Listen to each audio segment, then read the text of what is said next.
Back to godhead विशेष रूप से प्रदर्शित प्रभुपाद जॉन लेनन, योको ओनो और जॉर्ज हैरिस के साथ बातचीत करते हैं वापस गॉडहेड की ओर। मई 1981 जॉन लेनन, योको ओनो, जॉर्ज हैरिस और उनकी दिव्य कृपा AC Bhaktivedanta Swami Prabhupada international society for Krishna consciousness के संस्थापक आचार्य के बीच एक वार्ता।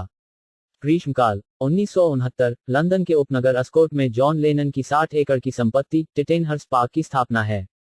जॉन ने लंदन में रहने वाले दर्जनों भक्तों को एस्टेट में रहने के लिए आमंत्रित किया था और उन्होंने वहां एक छोटे से गायन हॉल को एक मंदिर के रूप में सजाया था।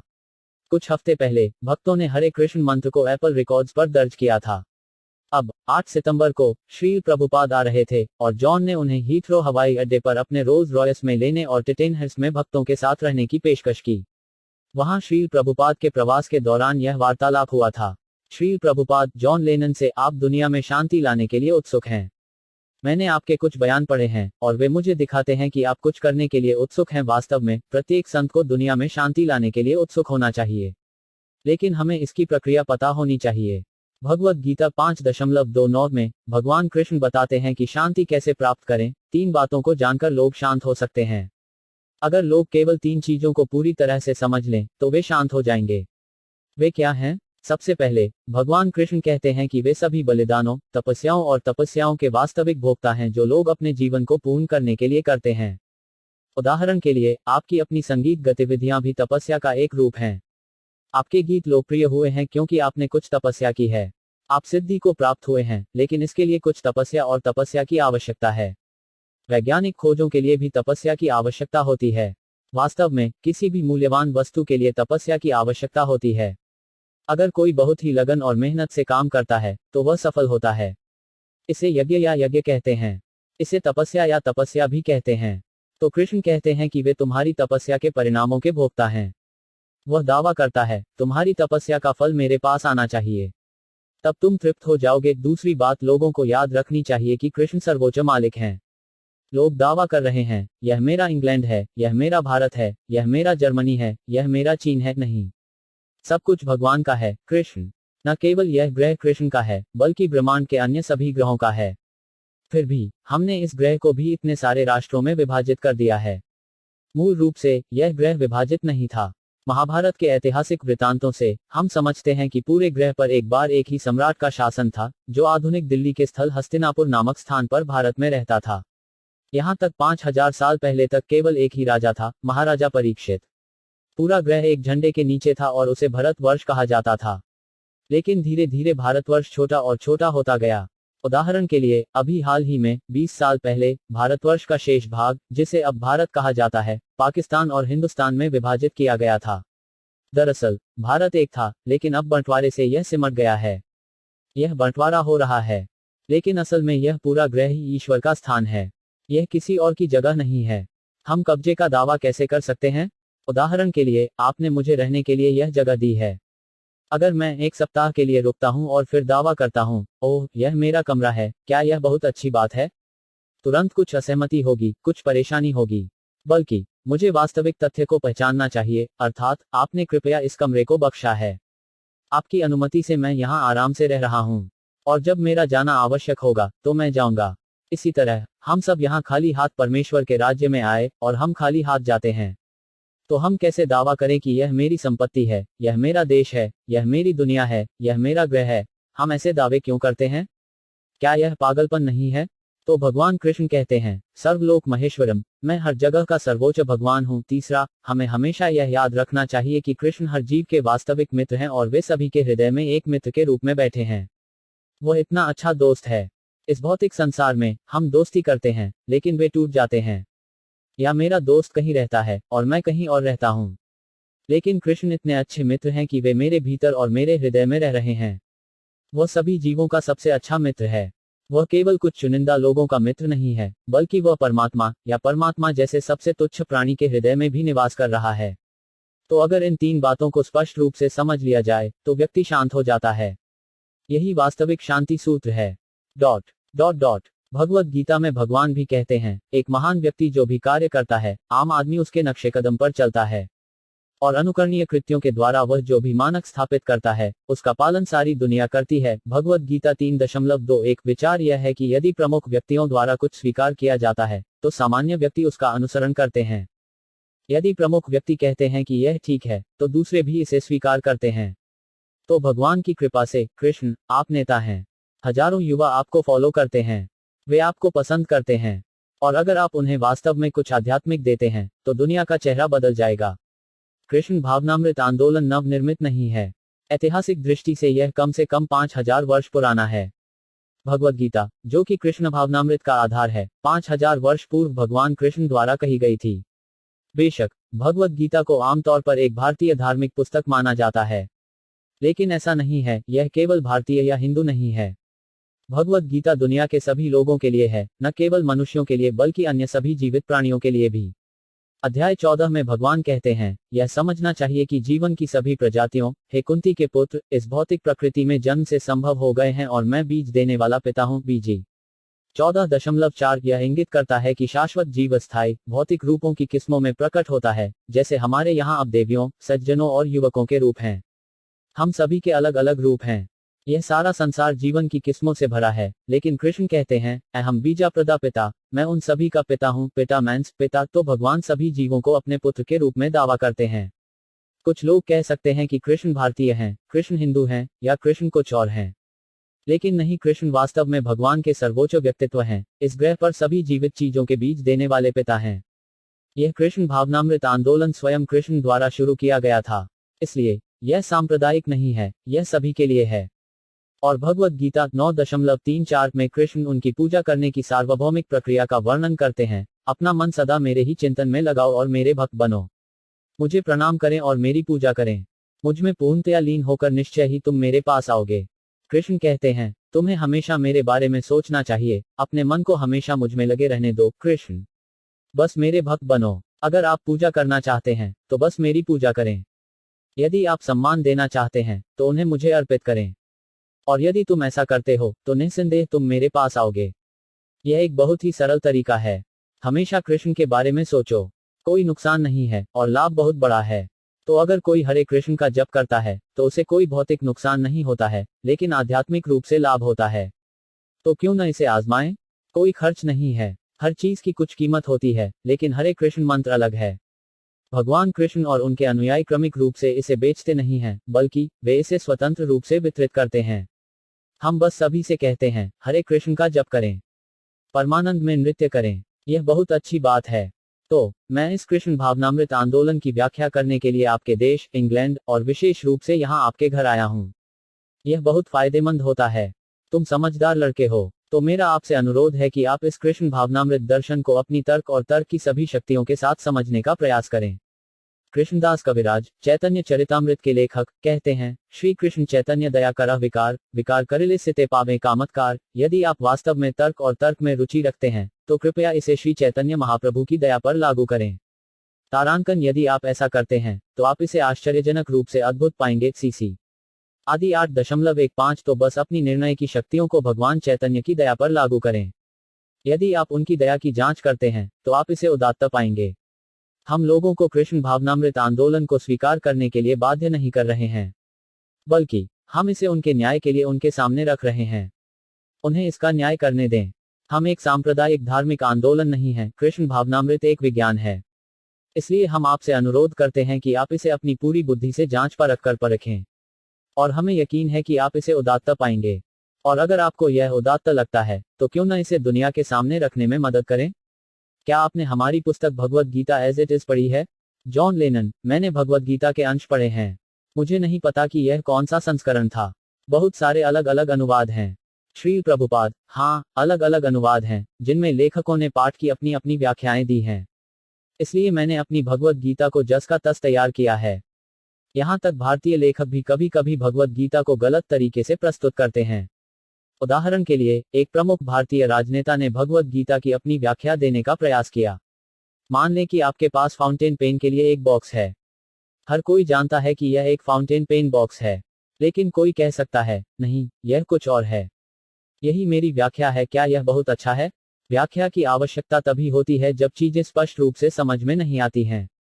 यदि हर कोई यह समझ सकता है कि यह पेटी फाउंटेन पेन का डिब्बा है, तो व्याख्या की क्या आवश्यकता है? भगवत गीता स्पष्ट है, यह सूर्य के प्रकाश की तरह है, और सूर्य के प्रकाश को दीपक की सहायता की आवश्यकता नहीं होती है। धृतराष्ट्र उवाका का अर्थ है कि दुर्योधन के पिता राजा धृतराष्ट्र अपने सचिव संजय से अपने पुत्रों के बारे में पूछ रहे हैं, जो कुरुक्षेत्र के युद्ध के मैदान में पांडवों का सामना कर रहे हैं। ममकाह का अर्थ है, मेरे बेटे पांडव धृतराष्ट्र के छोटे भाई राजा पांडु के पुत्रों को संदर्भित करता है। युयुत्सव का अर्थ है, लड़ाई की भावना के साथ, तो धृतराष्ट्र कह रहे हैं, मेरे पुत्र और मेरे छोटे भाई पांडु के पुत्र युद्ध के मैदान में एक दूसरे से लड़ने के लिए तैयार हैं। जिस स्थान पर युद्ध किया जाएगा उसे कुरुक्षेत्र कहा जाता है, जो कि धर्मिक क्षेत्र भी है, तीर्थ स्थान है। किम अकुर्वता। अब जब वे कुरुक्षेत्र में इकट्ठे हो गए हैं, धृतराष्ट्र पूछते हैं, वे क्या करेंगे? यह स्थान, कुरुक्षेत्र, अभी भी भारत में मौजूद है। आप भारत कभी गए हो? जॉन लेनन: हाँ, लेकिन उस जगह पर नहीं। हम ऋषिकेश गए। श्री प्रभुपाद: ओह, ऋषिकेश। ऋषिकेश भी एक प्रसिद्ध तीर्थ स्थान है। इसी तरह कुरुक्षेत्र दिल्ली के पास तीर्थ स्थान है। इसे वैदिक काल से तीर्थस्थल के रूप में जाना जाता है। वेदों में कहा गया है, कुरुक्षेत्र धर्मम यजायत। यदि आप एक धार्मिक समारोह करना चाहते हैं, तो आपको कुरुक्षेत्र जाना चाहिए, इसलिए कुरुक्षेत्र को धर्मक्षेत्र कहा जाता है, तीर्थ स्थान। मैं आपको एक उदाहरण देता हूँ। भगवत गीता का पहला श्लोक है, दूसरे शब्दों में, कुरुक्षेत्र एक वास्तविक ऐतिहासिक स्थान है, और पांडव और धृतराष्ट्र के पुत्र वास्तविक ऐतिहासिक व्यक्तित्व हैं। इनका इतिहास महाभारत में दर्ज है। लेकिन इन तथ्यों के बावजूद कुछ लोग कुरुक्षेत्र की व्याख्या शरीर और पांडवों को इंद्रियों के रूप में करते हैं। ये बातें हो रही हैं, लेकिन हमें आपत्ति है। कोई भगवत गीता की व्याख्या इस तरह क्यों करे, जबकि तथ्य मौजूद हैं, इतनी स्पष्ट रूप से प्रस्तुत किया गया है। भगवत गीता एक बहुत ही आधिकारिक और लोकप्रिय पुस्तक है, इसलिए बेईमान लेखक भगवत गीता पर भाष्यों की आड़ में अपने स्वयं के आधे अधूरे दर्शन को सामने रखने की कोशिश करते हैं। इसलिए भगवत गीता की इतनी सारी झूठी और भ्रामक व्याख्याएं हैं। 664 या तो हर कोई सोचता है कि वह अपने तरीके से भगवत गीता की व्याख्या कर सकता है। लेकिन क्यों? इसकी अनुमति क्यों दी जानी चाहिए? हम कहते हैं, नहीं, आप भगवत गीता की व्याख्या नहीं कर सकते। अन्यथा भगवत गीता का अधिकार क्या है? भगवत गीता के लेखक ने इसे तीसरे वर्ग के पुरुषों द्वारा व्याख्या करने के लिए नहीं छोड़ा। लेखक कृष्ण सर्वोच्च भगवान हैं। उन्होंने सब कुछ साफ साफ कह दिया। एक साधारण मनुष्य को अपने वचनों की व्याख्या क्यों करनी चाहिए? यही हमारी आपत्ति है। इसलिए हम भगवत गीता को यथावत प्रस्तुत कर रहे हैं। भगवत गीता में आपको बहुत उन्नत दर्शन और धर्मशास्त्र के साथ साथ समाजशास्त्र, राजनीति और विज्ञान मिलेगा। सब कुछ है, और सब कुछ कृष्ण द्वारा स्पष्ट रूप से समझाया गया है। तो इस कृष्ण भावनामृत आंदोलन का अर्थ है भगवत गीता को यथारूप में प्रस्तुत करना। बस इतना ही। हमने कुछ भी निर्मित नहीं किया है। श्री प्रभुपाद एक क्षण रुकते हैं और कुछ पानी पीते हैं। खुश रहो और दूसरों को भी खुश रखो। यह कृष्ण भावनामृत है। सबे सुखिना भवन्तु। यही वैदिक विचार है, सभी खुश रहें। चैतन्य महाप्रभु ने भी यही बात कही। वह चाहते थे कि इस कृष्ण भावनामृत आंदोलन का प्रचार दुनिया के हर गांव और हर शहर में हो। यह लोगों को खुश करेगा। उन्होंने यह भविष्यवाणी की थी। किसी भी महान मिशन या किसी भी उच्च आदर्श का उद्देश्य लोगों को खुश करना होना चाहिए, क्योंकि इस भौतिक अस्तित्व में कोई खुशी नहीं है। यह एक तथ्य है। यहाँ सुख हो ही नहीं सकता। यह जगह खुशी के लिए नहीं है। भगवत गीता में स्वयं भगवान कृष्ण कहते हैं कि यह संसार दुःखलयम अश्वत्वम है। दुःखलयम का अर्थ है यह दुखों का स्थान है, और अश्वम का अर्थ है यह अस्थायी है। यहाँ सब कुछ अस्थायी है। तो आप स्वीकार कर सकते हैं कि यह भौतिक दुनिया एक दयनीय जगह है और कहते हैं, ठीक है, यह दुखी है, लेकिन मैं इसे स्वीकार करता हूं। लेकिन उस रवैये का कोई मूल्य नहीं है, क्योंकि भौतिक प्रकृति आपको यहां रहने और दुख को स्वीकार करने की भी अनुमति नहीं देगी। यह संसार अश्वम है, अस्थायी है। तुम्हें जाना होगा। लेकिन कृष्ण कहते हैं कि इस दयनीय अस्तित्व को समाप्त करने का एक तरीका है, मुझे प्राप्त करने के बाद। महान आत्माएं, जो भक्ति में योगी हैं, इस अस्थायी दुनिया में कभी नहीं लौटती हैं, जो दुखों से भरी है, क्योंकि उन्होंने सर्वोच्च पूर्णता प्राप्त कर ली है। बीजी 8.15 अगर कोई मेरे पास आता है, कृष्ण कहते हैं, तो उसे भौतिक दुनिया में जीवन की दयनीय परिस्थितियों में वापस नहीं जाना पड़ता है। तो हमें समझना चाहिए कि कृष्ण यहाँ क्या कह रहे हैं। प्रकृति इतनी क्रूर है। अमेरिका में राष्ट्रपति कैनेडी ने सोचा कि वह सबसे भाग्यशाली व्यक्ति है, सबसे खुश व्यक्ति है। वह छोटा था, वह राष्ट्रपति चुना गया था। उनकी एक अच्छी पत्नी और बच्चे थे और पूरी दुनिया में उनका सम्मान किया जाता था। लेकिन एक सेकंड के भीतर श्री प्रभुपाद ने अपनी उंगलियां काट ली। यह सब समाप्त हो गया। उनका पद अस्थायी था। अब उसकी क्या हालत है? वह कहाँ है? यदि जीवन शाश्वत है, यदि जीव शाश्वत है, तो वह कहाँ चला गया है? वह क्या कर रहा है? क्या वह खुश है या वह व्यथित है? क्या उनका पुनर्जन्म अमेरिका में, चीन में हुआ है? कोई नहीं कह सकता, लेकिन यह एक तथ्य है कि एक जीवित इकाई के रूप में वह शाश्वत है, वह मौजूद है। वह भगवत गीता के दर्शन की शुरुआत है। ना हन्यते हन्यामाने साड़ी। इस शरीर के विनाश के बाद जीव नष्ट नहीं होता है, वह अभी भी है। जैसे बचपन में आपका शरीर छोटा था, वह शरीर नहीं है, लेकिन आप अभी भी मौजूद हैं। तो यह स्वाभाविक है कि जब यह शरीर समाप्त हो जाएगा तो आप दूसरे शरीर में बने रहेंगे। इसे समझना बहुत कठिन नहीं है। आत्मा शाश्वत है और शरीर अस्थायी है। यह एक तथ्य है। इसलिए यह वर्तमान जीवन अगले शरीर के निर्माण के लिए है। यही वैदिक ज्ञान है। इस जीवन में हम अपना अगला शरीर बना रहे हैं। उदाहरण के लिए, एक लड़का स्कूल में बहुत अच्छी तरह से पढ़ रहा होगा। इस तरह वह अपने वयस्क शरीर का निर्माण कर रहा है। एक युवा व्यक्ति के रूप में वह अपनी लड़कपन शिक्षा के परिणामों का आनंद लेगा। शिक्षा से उसे अच्छी नौकरी, अच्छा घर मिल सकता है। तो इस अर्थ में हम कह सकते हैं कि स्कूल में युवा लड़का अपना अगला शरीर बना रहा है। इसी तरह हम सभी अपने कर्म के अनुसार अपने अगले शरीर का निर्माण कर रहे हैं। कर्म से अधिकांश लोग दूसरा भौतिक शरीर लेंगे, लेकिन कृष्ण कहते हैं कि आध्यात्मिक शरीर बनाना संभव है ताकि आप उनके पास आ सकें। उनका कहना है कि जो लोग उनकी पूजा करते हैं वे मृत्यु के बाद उनके आध्यात्मिक ग्रह पर जाते हैं। संपूर्ण वैदिक दर्शन सिखाता है कि यदि आप किसी विशेष ग्रह पर जाना चाहते हैं तो आपके पास एक उपयुक्त शरीर होना चाहिए। तुम इस शरीर के साथ नहीं जा सकते। उदाहरण के लिए, लोग अब चंद्र ग्रह पर जाने की कोशिश कर रहे हैं।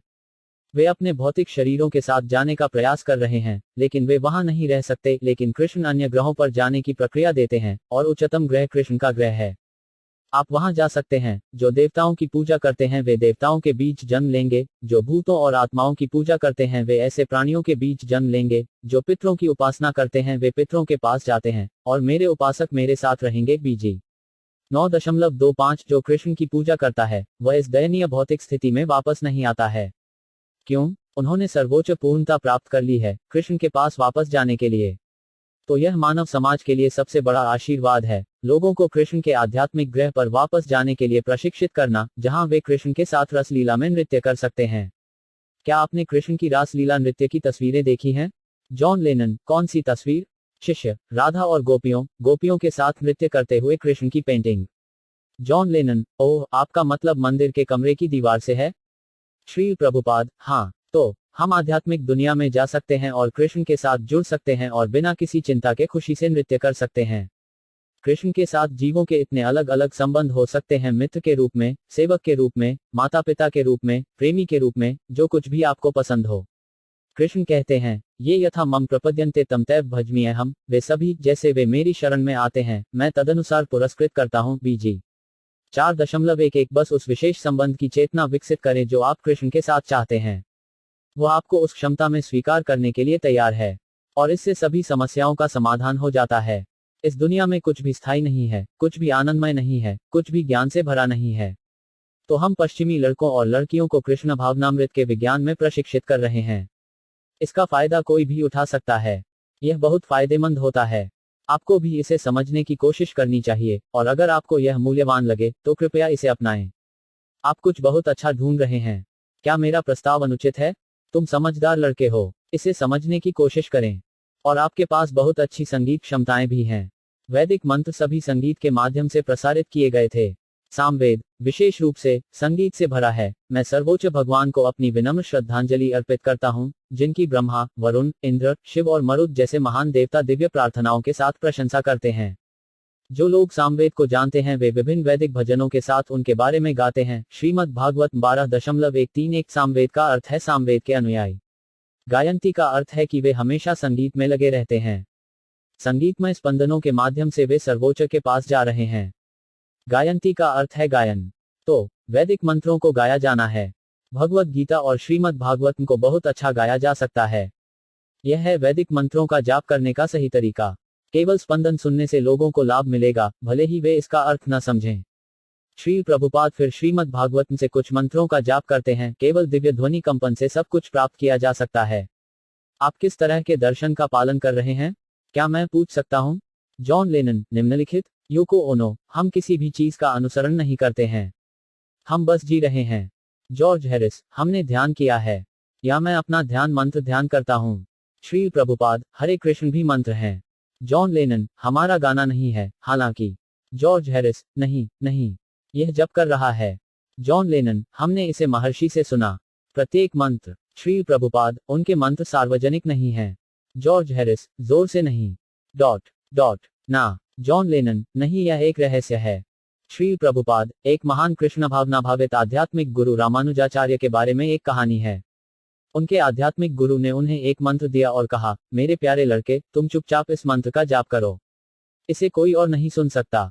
यह बहुत ही गुप्त है। रामानुजाचार्य ने अपने गुरु से पूछा, इस मंत्र का क्या प्रभाव है? गुरु ने कहा, ध्यान में इस मंत्र का जाप करने से आपको मुक्ति मिलेगी। तो रामानुजाचार्य तुरंत एक बड़ी जनसभा में गए और कहा, हर कोई इस मंत्र का जाप करें, तुम सब मुक्त हो जाओगे। हंसी। फिर वह अपने आध्यात्मिक गुरु के पास वापस आया, जो बहुत क्रोधित था, और कहा, मैंने तुमसे कहा था कि तुम चुपचाप जप करो। रामानुजाचार्य ने कहा, हाँ, मैंने अपराध किया है, तो आप जो भी सजा चाहें मुझे दे सकते हैं, लेकिन क्योंकि आपने मुझसे कहा था कि यह मंत्र मुक्ति देगा, मैंने इसे जनता को दिया है। सभी को मुक्त होने दो और मुझे नरक में जाने दो, मैं तैयार हूं। लेकिन अगर इस मंत्र के जाप से सभी को मुक्ति मिल सकती है, तो इसे सार्वजनिक रूप से वितरित करने दें। उसके आध्यात्मिक गुरु ने तब उसे यह कहते हुए गले लगा लिया, तुम मुझसे बड़े हो, आप समझ सकते हैं। यदि किसी मंत्र में इतनी शक्ति है तो उसे गुप्त क्यों रखा जाए? इसका वितरण किया जाना चाहिए। लोग पीड़ित हैं। तो चैतन्य महाप्रभु ने कहा कि इस हरे कृष्ण मंत्र को जोर से जपें। जो कोई इसे सुनेगा, यहां तक पशु पक्षी भी मुक्त हो जाएंगे। यूको ओनो, यदि हरे कृष्ण इतना मजबूत, शक्तिशाली मंत्र है, तो क्या कुछ और जप करने का कोई कारण है? उदाहरण के लिए, आपने गीतों और विभिन्न मंत्रों के बारे में बात की। क्या किसी अन्य गीत या मंत्र के जाप का कोई मतलब है? श्री प्रभुपाद, अन्य मंत्र हैं, लेकिन हरे कृष्ण मंत्र की विशेष रूप से इस उम्र के लिए सिफारिश की जाती है। लेकिन अन्य वैदिक मंत्रों का भी जाप किया जाता है। जैसा कि मैंने तुमसे कहा था, ऋषि तंबूरा जैसे वाद्य यंत्रों के साथ बैठकर उनका जप करते थे। उदाहरण के लिए, नारद मुनि हमेशा मंत्रों का जाप करते हैं और अपने तार वाले वाद्य वीणा को बजाते हैं। इसलिए वाद्य यंत्रों के साथ जोर से नाम जप करना कोई नई बात नहीं है। यह अनादिकाल से किया जाता रहा है, लेकिन हरे कृष्ण मंत्र का जाप इस युग के लिए विशेष रूप से अनुशंसित है। यह कई वैदिक साहित्य में कहा गया है, जैसे कि ब्रह्मांड पुराण, कालिसंतारण उपनिषद, अग्नि पुराण और आगे। और वैदिक साहित्य के कथनों के अलावा, भगवान कृष्ण ने स्वयं भगवान चैतन्य के रूप में उपदेश दिया कि सभी को हरे कृष्ण मंत्र का जाप करना चाहिए। और बहुत से लोगों ने उसका अनुसरण किया। जब कोई वैज्ञानिक कुछ खोजता है, तो वह सार्वजनिक संपत्ति बन जाती है, लोग इसका फायदा उठा सकते हैं। इसी तरह, यदि किसी मंत्र में शक्ति है, तो सभी लोगों को इसका लाभ उठाने में सक्षम होना चाहिए। इसे गुप्त क्यों रहना चाहिए? यह केवल एक विशेष व्यक्ति के लिए ही क्यों होना चाहिए? जॉन लेनन, यदि सभी मंत्र केवल ईश्वर का नाम है, तो गुप्त मंत्र हो या खुला मंत्र, यह सब ईश्वर का नाम है। तो इससे वास्तव में बहुत फर्क नहीं पड़ता, है ना? आप कौन सा गाना गाते हैं? श्री प्रभुपाद, इससे फर्क पड़ता है। उदाहरण के लिए, एक दवा की दुकान में वे विभिन्न बीमारियों के इलाज के लिए सभी प्रकार की दवाएं बेचते हैं। लेकिन फिर भी आपको एक विशेष प्रकार की दवा प्राप्त करने के लिए डॉक्टर के पर्चे की आवश्यकता होती है। अन्यथा, ड्रगिस्ट आपको आपूर्ति नहीं करेगा। आप दवा की दुकान पर जा सकते हैं और कह सकते हैं, मैं बीमार हूं, कृपया मुझे कोई भी दवा दे जो आपके पास है, लेकिन दवा विक्रेता आपसे पूछेगा, आपका नुस्खा कहाँ है? इसी तरह, कली के इस युग में झगड़े और पाखंड का युग हरे कृष्ण मंत्र शास्त्रों में निर्धारित है। और महान शिक्षक चैतन्य महाप्रभु, जिन्हें हम भगवान का अवतार मानते हैं, ने भी इसे निर्धारित किया था। इसलिए, हमारा सिद्धांत है कि सभी को महान अधिकारियों के नुस्खे का पालन करना चाहिए। महाजनों, ये गतासा पंथा। हमें महान अधिकारियों के नक्शे कदम पर चलना चाहिए। यही हमारा धंधा है। महाभारत वन पर्व 313.117 कहता है, यह वैदिक मंत्र कहता है कि यदि आप केवल बहस करने और परम सत्य तक पहुंचने की कोशिश करते हैं, तो यह बहुत मुश्किल है। तर्क और तर्क से यह बहुत कठिन है, क्योंकि हमारे तर्क और तर्क सीमित हैं और हमारी इंद्रियां अपूर्ण हैं। शास्त्रों की कई भ्रमित करने वाली किस्में हैं, और प्रत्येक दार्शनिक की एक अलग राय है, और जब तक कोई दार्शनिक अन्य दार्शनिकों को पराजित नहीं करता, उन्हें एक बड़े दार्शनिक के रूप में पहचाना नहीं जा सकता। एक सिद्धांत दूसरे की जगह लेता है, और इसलिए दार्शनिक अटकलें हमें परम सत्य तक पहुंचने में मदद नहीं करेगी। परम सत्य बहुत गुप्त है। तो कोई ऐसी गुप्त चीज कैसे प्राप्त कर सकता है? आप बस उन महान व्यक्तित्वों का अनुसरण करते हैं जिन्होंने पहले ही सफलता प्राप्त कर ली है। तो हमारी कृष्ण भावनामृत दार्शनिक पद्धति महान व्यक्तित्वों, जैसे कि भगवान कृष्ण, भगवान चैतन्य और शिष्यों के उत्तराधिकार में महान आध्यात्मिक गुरुओं का अनुसरण करना है। प्रामाणिक अधिकारियों का आश्रय लें और उनका पालन करें। वेदों में इसकी सिफारिश की गई है। वही आपको अंतिम लक्ष्य तक ले जाएगा। भगवद गीता 4.1 में भगवान कृष्ण भी इस प्रक्रिया की सिफारिश करते हैं। भगवान कहते हैं, मैंने योग के इस अविनाशी विज्ञान को सूर्य देवता विवस्वान को सिखाया था, और विवस्वान ने इसे मानव जाति के पिता मनु को सिखाया था, और मनु ने बदले में इक्ष्वाकु को इसका निर्देश दिया था। कृष्ण कह रहे हैं, मेरे प्रिय अर्जुन, ऐसा मत सोचो कि कृष्ण भावनामृत का यह विज्ञान कुछ नया है। नहीं, यह शाश्वत है, और मैंने इसे पहले सूर्य देवता विवस्वान से कहा था, और विवस्वान ने इसे अपने पुत्र मनु से कहा था, और मनु ने भी इस ज्ञान को अपने पुत्र राजा इक्ष्वाकु को हस्तांतरित कर दिया था। प्रभु आगे बताते हैं, इस प्रकार यह सर्वोच्च विज्ञान शिष्य उत्तराधिकार की श्रृंखला के माध्यम से प्राप्त किया गया था, और संत राजाओं ने इसे इस तरह समझा। लेकिन समय के साथ उत्तराधिकार टूट गया, और इसलिए विज्ञान जैसा है वैसा ही खो गया प्रतीत होता है। बीजी 4.2 इव परंपरा प्राप्तम, इस तरह शिष्य उत्तराधिकार से ज्ञान नीचे आ रहा है। साकालिन्यः महता योगो नस्तः परंतपा, लेकिन समय के साथ उत्तराधिकार टूट गया। इसलिए कृष्ण कहते हैं, मैं इसे आपसे फिर से बोल रहा हूं, तो शिष्य उत्तराधिकार से एक मंत्र प्राप्त करना चाहिए। वैदिक निषेधाज्ञा है संप्रदाय विहीना ये मंत्र ते निष्फलामतः। यदि आपका मंत्र शिष्य उत्तराधिकार के माध्यम से नहीं आता है, तो यह प्रभावी नहीं होगा। मंत्र ते निष्फला, निष्फला का अर्थ है कि यह वांछित परिणाम नहीं देगा।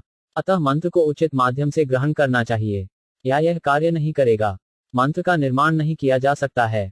यह मूल परम निरपेक्ष से आना चाहिए। शिष्य उत्तराधिकार के माध्यम से नीचे आ रहा है, इसे उसी तरह ग्रहण करना होगा, और तभी यह कार्य करेगा। हमारे कृष्ण भावनामृत दर्शन के अनुसार मंत्र शिष्य उत्तराधिकार के 4 चैनलों के माध्यम से नीचे आ रहा है। एक भगवान शिव के माध्यम से, एक देवी लक्ष्मी के माध्यम से, एक भगवान ब्रह्मा के माध्यम से, और एक 4 कुमारों के माध्यम से। एक ही बात विभिन्न चैनलों के माध्यम से नीचे आती है। इन्हें 4 संप्रदाय या शिष्य उत्तराधिकार कहा जाता है। तो इन 4 संप्रदायों में से किसी एक से अपना मंत्र लेना होगा, तभी वह मंत्र सक्रिय होता है। यदि हम मंत्र को इस प्रकार ग्रहण कर लें तो वह प्रभावकारी होगा। और अगर कोई इन संप्रदाय चैनलों में से किसी एक के माध्यम से अपना मंत्र प्राप्त नहीं करता है, तो यह कार्य नहीं करेगा, वह फल नहीं देगा। यूको ओनो, यदि मंत्र में ही ऐसी शक्ति है, तो क्या यह मायने रखता है कि आप इसे कहां प्राप्त करते हैं, आप इसे कहां लेते हैं? श्री प्रभुपाद, हाँ, यह मायने रखता है। उदाहरण के लिए, दूध पौष्टिक होता है। यह एक तथ्य है, हर कोई जानता है। लेकिन अगर सांप के होठों से दूध छू जाए तो वह पौष्टिक नहीं रह जाता, जहरीला हो जाता है। यूको ओनो, अच्छा, दूध सामग्री है। श्री प्रभुपाद, हाँ, यह भौतिक है। लेकिन चूंकि आप अपनी भौतिक इंद्रियों के माध्यम से आध्यात्मिक विषयों को समझने की कोशिश कर रहे हैं, इसलिए हमें भौतिक उदाहरण देना होगा। यूको ओनो, ठीक है, नहीं, मुझे नहीं लगता कि आपको मुझे भौतिक अर्थ देना होगा। मेरा मतलब है, मंत्र भौतिक नहीं है, यह कुछ आध्यात्मिक होना चाहिए, इसलिए मुझे नहीं लगता कि किसी को भी इसे खराब करने में सक्षम होना चाहिए। मुझे आश्चर्य है कि क्या कोई वास्तव में कुछ ऐसा खराब कर सकता है जो भौतिक नहीं है। श्री प्रभुपाद, लेकिन यदि आप मंत्र को उचित माध्यम से प्राप्त नहीं करते हैं, तो यह वास्तव में आध्यात्मिक नहीं हो सकता है। जॉन लेनन, वैसे भी आप कैसे जानेंगे? आप कैसे बता सकते हैं? मेरा मतलब है, आपके किसी भी शिष्य या हमारे या किसी और के लिए जो किसी आध्यात्मिक गुरु के पास जाता है, हम कैसे बताएं कि वह असली है या नहीं? श्री प्रभुपाद, आपको केवल किसी आध्यात्मिक गुरु के पास नहीं जाना चाहिए। जॉन लेनन, हाँ, हमें एक सच्चे गुरु के पास जाना चाहिए। लेकिन हम एक को दूसरे से कैसे कहें? श्री प्रभुपाद, ऐसा नहीं है कि आप किसी आध्यात्मिक गुरु के पास जा सकते हैं।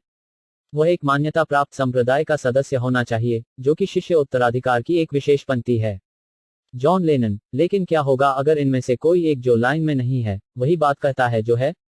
क्या होगा यदि वह कहता है कि उसका मंत्र वेदों से आ रहा है, और वह आपके जितना ही अधिकार के साथ बोलता है? वह शायद सही हो सकता है। यह भ्रमित करने वाला है, जैसे कि एक प्लेट में बहुत अधिक फल होना। श्री प्रभुपाद, यदि मंत्र वास्तव में एक प्रामाणिक शिष्य उत्तराधिकार के माध्यम से आ रहा है, तो इसमें शक्ति होगी। जॉन लेनन, लेकिन हरे कृष्ण मंत्र सबसे अच्छा है? श्री प्रभुपाद, हाँ। यूको ओनो, ठीक है, अगर हरे कृष्ण सबसे अच्छे हैं, तो हमें हरे कृष्ण के अलावा कुछ और कहने की जमत क्यों उठानी चाहिए? श्री प्रभुपाद, यह सच है, आपको किसी और चीज से परेशान होने की जरूरत नहीं है। हम कहते हैं कि हरे कृष्ण मंत्र किसी की पूर्णता के लिए, मुक्ति के लिए पर्याप्त है। जॉर्ज हैरिस, क्या यह फूलों की तरह नहीं है? किसी को गुलाब पसंद हो सकता है, और किसी को कार्नेशंस ज्यादा अच्छे लगते हैं।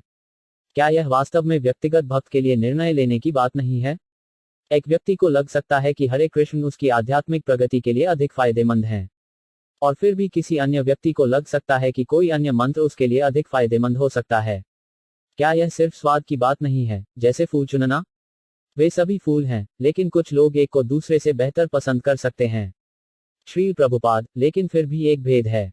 सुगंधित गुलाब बिना गंध वाले फूल से बेहतर माना जाता है। यूको ओनो, उस स्थिति में मैं नहीं कर सकता श्री प्रभुपाद, आइए इस फूल के उदाहरण को समझने की कोशिश करें। यूको ओनो, ठीक है। श्री प्रभुपाद, आप एक फूल से आकर्षित हो सकते हैं और मैं दूसरे फूल से आकर्षित हो सकता हूं। लेकिन फूलों में भेद किया जा सकता है। कई फूल ऐसे होते हैं जिनमें सुगंध नहीं होती और कई में सुगंध होती है। यूको ओनो, क्या वह फूल जिसकी खुशबू बेहतर है? श्री प्रभुपाद, हाँ। इसलिए किसी विशेष फूल के प्रति आपका आकर्षण उस प्रश्न का समाधान नहीं है, जो वास्तव में बेहतर है। उसी तरह, व्यक्तिगत आकर्षण सर्वोत्तम आध्यात्मिक प्रक्रिया को चुनने का समाधान नहीं है। भगवद गीता में 4.11 भगवान कृष्ण कहते हैं, जैसे ही कोई मेरी शरण में जाता है, मैं उसी के अनुसार उसे प्रतिफल देता हूँ। कृष्ण परम निरपेक्ष हैं। यदि कोई उनके साथ किसी विशेष संबंध का आनंद लेना चाहता है, तो कृष्ण स्वयं को उस रूप में प्रस्तुत करते हैं। यह फूल के उदाहरण की तरह है। हो सकता है तुम्हें एक पीला फूल चाहिए और उस फूल में कोई सुगंध ना हो।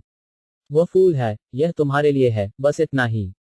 लेकिन अगर किसी को गुलाब चाहिए, तो कृष्ण उसे गुलाब देते हैं। आप दोनों को अपनी पसंद का फूल मिल जाता है, लेकिन जब आप इसका तुलनात्मक अध्ययन करेंगे तो गुलाब को बेहतर माना जाएगा। तो कृष्ण विभिन्न प्रकार के साधकों के सामने स्वयं को विभिन्न तरीकों से प्रकट करते हैं। कृष्ण की प्राप्ति, परम सत्य, 3 प्रकार की होती है: ब्रह्म, परमात्मा और भगवान। ब्रह्म, परमात्मा और भगवान परम सत्य के 3 अलग अलग लक्षण हैं। ज्ञानी या अनुभवजन्य दार्शनिक अवैयक्तिक ब्रह्म तक पहुंचते हैं। योगी परमात्मा पर ध्यान केंद्रित करते हैं। और भक्त भगवान या कृष्ण, भगवान के सर्वोच्च व्यक्तित्व का लक्ष्य रखते हैं। लेकिन कृष्ण और परमात्मा और निराकार ब्रह्म अलग नहीं हैं। वे सब उस प्रकाश के समान हैं, जो अंधकार का विरोधी है। लेकिन प्रकाश में भी किस्में हैं। वेदों में परम सत्य की 3 विशेषताओं को सूर्य के प्रकाश, सूर्य ग्लोब और सूर्य देवता के उदाहरण द्वारा समझाया गया है। सूर्य के प्रकाश में प्रकाश है और सूर्य के जगत में भी प्रकाश है।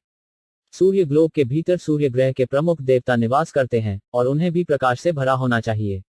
नहीं तो सूरज की सारी रोशनी कहां से आती है?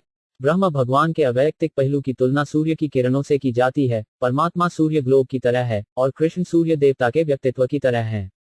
लेकिन एक साथ ले लिया तो वे सभी सूर्य हैं। फिर भी भेद बने हुए हैं। उदाहरण के लिए, सिर्फ इसलिए कि धूप खिड़की से आपके कमरे में आती है, आप यह नहीं कह सकते कि सूर्य स्वयं आ गया है। वह एक गलती होगी। सूरज कई लाख मील दूर है। एक मायने में सूरज आपके कमरे में मौजूद है, लेकिन यह डिग्री का सवाल है। तो ब्रह्म, परमात्मा और भगवान बोध में आध्यात्मिक अनुभूति की डिग्री अलग अलग हैं।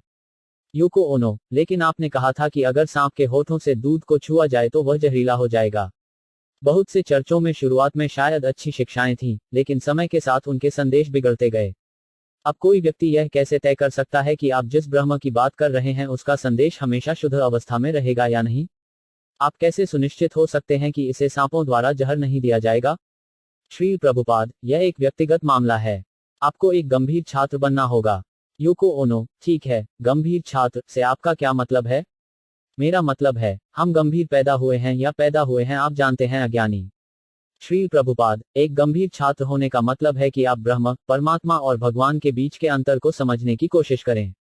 यूको ओनो, लेकिन क्या यह ज्ञान पर निर्भर करता है? मेरा मतलब है, अंतिम निर्णय आप करते हैं। श्री प्रभुपाद, सब कुछ ज्ञान पर निर्भर करता है। ज्ञान के बिना हम प्रगति कैसे कर सकते हैं? गंभीर छात्र होने का अर्थ है ज्ञान प्राप्त करना। यूको ओनो, लेकिन यह हमेशा जानकार नहीं होते हैं जो श्री प्रभुपाद, हाँ, कोई भी पूर्ण सत्य को पूर्ण रूप से नहीं जान सकता है। ऐसा इसलिए है क्योंकि हमारा ज्ञान बहुत अपूर्ण है। लेकिन फिर भी जहां तक हमारा ज्ञान अनुमति देता है, हमें परम सत्य को समझने का प्रयास करना चाहिए। वेद कहते हैं, अवन मनसा गोकारा। निरपेक्ष इतना महान और असीमित है कि हमारे लिए उसे पूरी तरह से जानना संभव नहीं है। हमारी इंद्रियां इसकी अनुमति नहीं देती हैं। लेकिन जहां तक सके हमें कोशिश करनी चाहिए। और यह संभव है, क्योंकि आखिरकार हम निरपेक्ष के अभिन्न अंग हैं। इसलिए निरपेक्ष के सभी गुण हम में हैं, लेकिन सूक्ष्म मात्रा में। लेकिन भौतिक ज्ञान की तुलना में हमारे भीतर निरपेक्ष की वह सूक्ष्म मात्रा बहुत अधिक है। भौतिक ज्ञान व्यावहारिक रूप से कोई ज्ञान नहीं है, यह ढका हुआ ज्ञान है। लेकिन जब कोई मुक्त होता है और मुक्त ज्ञान प्राप्त करता है, तो उसका ज्ञान महानतम भौतिक ज्ञान से बहुत अधिक होता है। इसलिए जहां तक सके हमें ब्रह्म, परमात्मा और भगवान को समझने का प्रयास करना चाहिए। श्रीमद् भागवत में 1.211 कहता है, विद्वान पालौकिक लोग जो परम सत्य को जानते हैं, इस अद्वैत पदार्थ को ब्रह्म, परमात्मा या भगवान कहते हैं। अब फिर से, ज्ञान की इन 3 डिग्री में क्या अंतर है? दरअसल ब्रह्म का ज्ञान, परमात्मा का ज्ञान और भगवान का ज्ञान एक ही बात का ज्ञान है। इस संबंध में एक और उदाहरण है। कल्पना कीजिए कि आप दूर से एक पहाड़ी को देख रहे हैं। सबसे पहले आप क्षितिज पर एक बादल की तरह धुंधला रूप देखते हैं। फिर अगर आप करीब से आगे बढ़ते हैं तो आप इसे कुछ हरे रंग के रूप में देखेंगे। और अगर आप वास्तव में पहाड़ी पर चलते हैं तो आप जीवन की कई किस्में देखेंगे, पशु, मनुष्य, पेड़ और बहुत कुछ। लेकिन दूर से आप इसे बादल की तरह स्पष्ट रूप से देखते हैं। तो यद्यपि परम सत्य हमेशा एक ही होता है, यह दृष्टि के विभिन्न कोणों से भिन्न प्रतीत होता है। ब्रह्म की दृष्टि से यह बादल के रूप में दिखाई देने वाली पहाड़ी के समान प्रतीत होता है। जब परमात्मा के रूप में देखा जाता है तो निरपेक्ष की तुलना पहाड़ी के हरे रंग की दृष्टि से की जा सकती है। और जब निरपेक्ष को सर्वोच्च व्यक्ति, भगवान के रूप में महसूस किया जाता है तो यह पहाड़ी को करीब से देखने जैसा है। आप सब कुछ विस्तार से देखते हैं। इसलिए यद्यपि ब्रह्म को देखने वाला, परमात्मा को देखने वाला और कृष्ण को देखने वाला सभी एक ही बात पर ध्यान केंद्रित कर रहे हैं, फिर भी उनकी स्थिति के अनुसार उनकी अनुभूति अलग अलग होती है। इन बातों को भगवद गीता 10.8 में बहुत अच्छी तरह से समझाया गया है, जिसमें भगवान कृष्ण कहते हैं, मैं सभी आध्यात्मिक और भौतिक दुनिया का स्रोत हूँ। सब कुछ मुझसे निकलता है। जो बुद्धिमान इसे जानते हैं वे पूरी तरह से मेरी भक्ति में संलग्न होते हैं और पूरे दिल से मेरी पूजा करते हैं। कृष्ण कहते हैं, मैं हर चीज का स्रोत हूँ, ब्रह्म, परमात्मा, सब कुछ।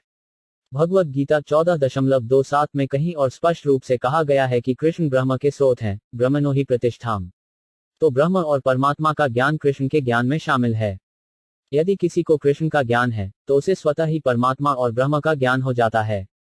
ऐसा व्यक्ति ध्यान के योगिक सिद्धांत का परिणाम स्वतः ही प्राप्त कर लेता है, अर्थात परमात्मा की प्राप्ति। परमात्मा और वह अनुभवजन्य दार्शनिक अटकलों का परिणाम भी प्राप्त करता है, अर्थात ब्रह्म की प्राप्ति। इसके अलावा वह व्यक्तिगत रूप से सर्वोच्च भगवान कृष्ण की सेवा में स्थित है। तो यदि आप एक तुलनात्मक अध्ययन करते हैं तो आप पाएंगे कि कृष्ण के ज्ञान में अन्य सभी ज्ञान शामिल हैं। वेद इसकी पुष्टि करते हैं, यास्मिन विजन्ते सर्वम एवं विज्ञान न भवति। यदि आप सर्वोच्च को समझते हैं तब सारा ज्ञान स्वतः प्रकट हो जाता है। और भगवद गीता में कहा गया है, यह जानने के लिए हमारे पास जानने के लिए और कुछ नहीं है, इसलिए सबसे पहले हमें वैदिक ज्ञान का गंभीरता से अध्ययन करना होगा। इसलिए मैं आपसे गंभीर छात्र बनने के लिए कह रहा हूँ। कृष्ण को समझने से तुम सब कुछ समझ जाओगे।